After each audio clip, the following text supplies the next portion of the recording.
Heroic raids and sieges, army loadouts and more in this Warcraft Rumble video. Now, I wish for a number of things in life, but one, I wish that Blizzard would communicate with us generally better, and two, I wish that I could data mine, but in the absence of either of those things, we've got the legend over on Discord, Muckus, I'm going to have butchered that name, but who does the data mining for us, definitely the king of data mining, and in this video, we're going to look at the latest information that he has found. So before we get to the really interesting stuff, we have got the PvP profile avatars for this upcoming season, which are obviously of the Lich King. So they're looking all very well and good. I get nowhere near them, but that is a nice thing for the people who do.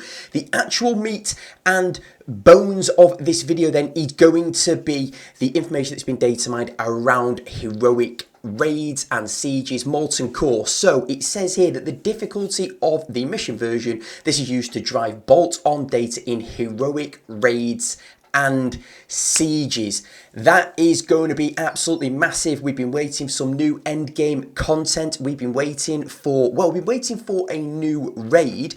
However, if they make Molten Core just more difficult and give it a heroic mode, then that will be something. And if they can also make the sieges more difficult and give more options for endgame, that will be absolutely massive as well. Now, as you can see, there is a default of 0, there is a heroic of 1, and a mythic of 2. Now, as we know, there have been some mythic quests, some mythic challenges in the game already with the priestess event that came, and that was a really, really good sign of things to come, hopefully. Now, this does only mention heroic raids and sieges, but we'll have to see what level they come in at, because even at heroic, they might be difficult enough with the current mini levels that we've got.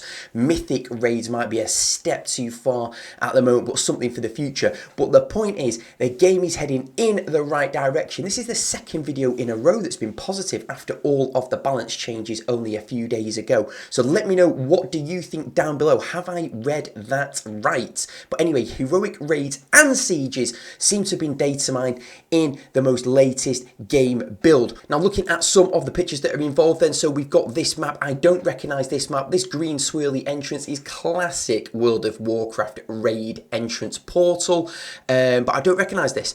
This looks, this platform looks similar to some stuff that we've seen before, but I don't recognize the map. But all looking good. This might well be part of a new raid. This might be additional bosses in the heroic raid. I have got absolutely no idea, but it does look like there's heroic raids and sieges coming to the game. Next up then is a massive, massive quality of life change that we've been asking for forever, which is army loadouts and being able to share them. So what a pain is it when you're going from PvP to PvE, or you're going from your normal PvE questing and then you want to go into a raid or a siege. You've got to constantly change all your minis. A pain in the arse. Anyway, in this, army loadouts set up multiple loadouts per leader with separate troops, talents, and cosmetics.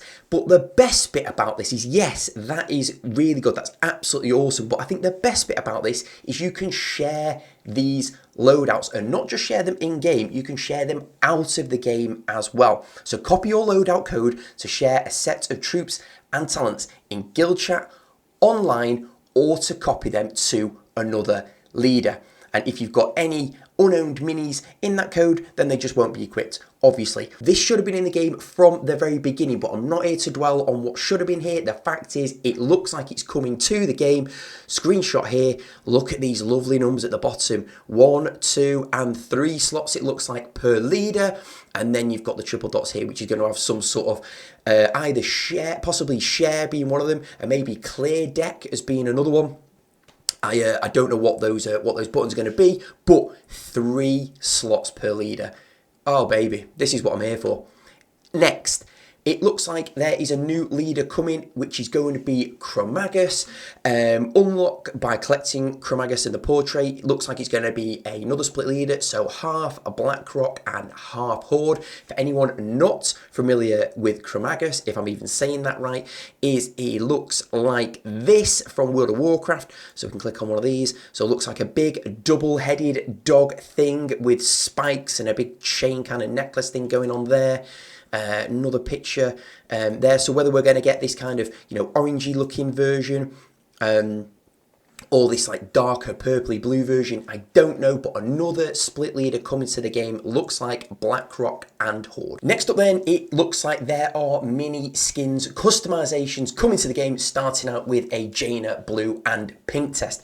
So the text here says there's a bit at the start, but it basically says that this can be any skin for any mini, and it will check against the mini and use the skin if the mini is in the army. This is only intended for the use of one skin per mini for missions. In the case of 2 or more skins being owned for that mini, in this list, it will use the first one it finds. So there's some skin rarity here, which I assume that these will be, you know, there'll be certain skins which are classed as mythic, which for the sake of coding will be a number 5.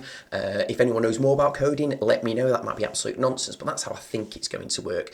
And the first minis with default skins are going to be Chain Lightning, okay, Darkspear Troll, Gnoll Brute, everyone's favourite Gnoll Brute, Griffin Rider, Jaina, and Safe Pilot. So there's going to be some skins coming to the game, bit of customization to go with the tower skins that we've got, to go with the kobold skins that we've got, and I'll get onto the kobold in a moment. But this is a good thing. More customization. Look, we love skins in all types of games, mobile, PC, whatever. Bring the skins on. This is just a good introduction to the game. Final 2 things then are the Arthas Reforged event, which is coming to the game. So battle the Lich King and climb up Ice Crown Citadel's treacherous towers. Unlock the new Arthas leader and shatter your enemies' frozen souls. And the most important thing in this, if this is right, is this time here, which is the 19th of March or March 19th for people who say it that way around, and running through, looking like a 2-week event running through till early April. So, you know, if that is right, then at the time of recording and uploading this video, that is only 4 days from now that event will be going live, hopefully.